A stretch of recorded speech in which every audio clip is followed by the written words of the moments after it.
Bonjour. Je salue en tout premier lieu tous les gens qui œuvrent dans la grande communauté éducative du Québec et tous travaillons actuellement à préparer cette rentrée 2020 qui est hors du commun. Mais plus les mois avancent, plus je pense qu'il faut qu'on se rende à l'évidence que ce qu'on met en place, il faut le mettre en place pour que ça soit relativement durable parce que on n'est pas à la veille que cette pandémie disparaisse.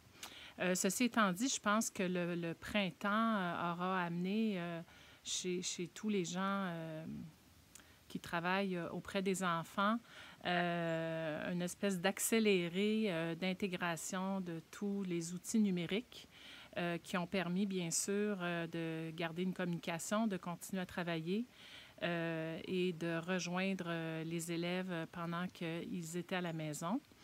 Et c'est certain que le côté positif de cette situation a fait en sorte que ça a accéléré finalement l'intégration du numérique.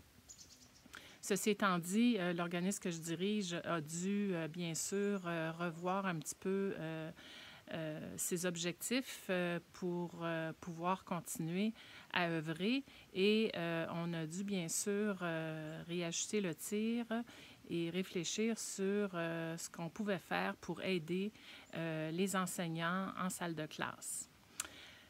Ça n'efface pas, bien sûr, notre mission de base qui est de rendre accessible l'apprentissage du code informatique aux enfants. Et je pense que tous les adultes qui œuvront en ce moment auprès des élèves, on devrait réfléchir à cet objectif et cette habileté technologique que les enfants doivent développer. Il est certain qu'il faut faire une différence entre les habiletés technologiques des adultes qui œuvrent auprès des enfants et celles que les enfants ont à développer. Elles ne sont pas les mêmes et il ne faut pas l'oublier. Juste en termes de communication, si je m'adresse aux adultes, enseignants, direction, membres des gens qui travaillent dans les centres de services et les organisations scolaires, bien sûr, pour nous, la communication avec le numérique sera finalement la façon dont on peut rejoindre nos collègues, organiser nos réunions, organiser nos sessions de travail. Mais pour un enfant, communiquer avec le numérique, c'est avant tout être capable de l'utiliser pour communiquer avec la machine. Et quand on communique avec des machines, eh bien, c'est le langage codé qu'on utilise. Et c'est cette habileté que les enfants doivent continuer de développer. Et il ne faut pas oublier que, pandémie ou pas, le monde qui nous entoure continue à évoluer et les métiers qui sont transformés par l'automatisation et la robotisation ne cessent d'augmenter. Et ça fait partie d'une compétence que les enfants d'aujourd'hui se doivent, à tout du moins, de connaître et à plus long terme, maîtriser.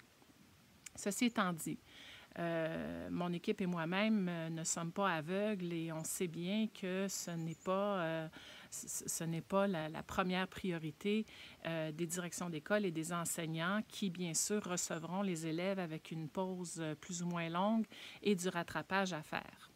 Alors, c'est la raison pour laquelle on s'est dit, mais pourquoi pas essayer de vous aider et d'intégrer à travers des activités de programmation du contenu du programme de formation de l'École québécoise. Et nous avons particulièrement ciblé les sciences et le programme de sciences et technologies. Ce n'est pas le seul, parce que quand un enfant code, il travaille aussi beaucoup de notions mathématiques et de français et d'apprentissage de la langue. Mais nous avons ciblé le programme de sciences. Pourquoi? Parce qu'à notre expérience du printemps, on s'est rendu compte que les enseignants avaient ciblé avant tout le français et les mathématiques comme savoir essentiel, mais bien sûr, il y a d'autres matières au programme. Et le programme de sciences, par ses stratégies qu'on doit développer quand on lit la progression des apprentissages, eh bien, il y a énormément de liens à faire avec l'apprentissage du développement de la pensée scientifique et de la pensée informatique. Alors, la beauté des choses, c'est qu'on a développé au cours de l'été un tout nouveau programme qui s'appelle Estime en ligne. Et ce programme, en fait, qui est un programme clé en main pour les enseignants, eh bien, il proposera aux écoles 120 activités, dont plus de la moitié seront en lien avec les connaissances du programme de sciences. Alors, il y aura des activités, par exemple, sur la locomotion des animaux, le système solaire, le cycle de l'eau, les machines simples. Alors, ce sont que certains termes, je ne vous nommerai pas tous les termes, bien sûr, qui seront au centre des activités. Donc, les enfants, au lieu de faire des recherches, au lieu de faire des documents Word, au lieu de faire des PowerPoint, seront invités à créer des programmes informatiques et travailleront autour de ces connaissances. Donc, c'est ça qu'on veut offrir aux enseignants pour vous aider, c'est-à-dire une façon pour vous de travailler le programme de sciences et techno au primaire avec vos élèves, mais le résultat final que les enfants vont obtenir à travers la proposition d'activités qu'on vous fait, c'est de créer des programmes informatiques et ainsi apprendre à programmer pour développer la pensée informatique des enfants. Alors, soyez aux aguets. Dans la semaine prochaine, nous rendrons disponibles sur les réseaux sociaux des activités. Il y en aura 4, une par cycle. Vous aurez la chance de voir un petit peu ce qu'on a à proposer.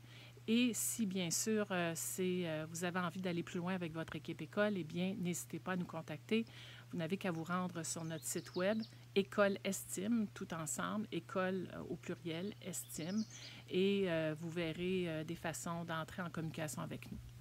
Donc, je souhaite bonne chance à tous pour cette entrée qui est à nos portes et puis espérant pouvoir travailler avec vous. Merci.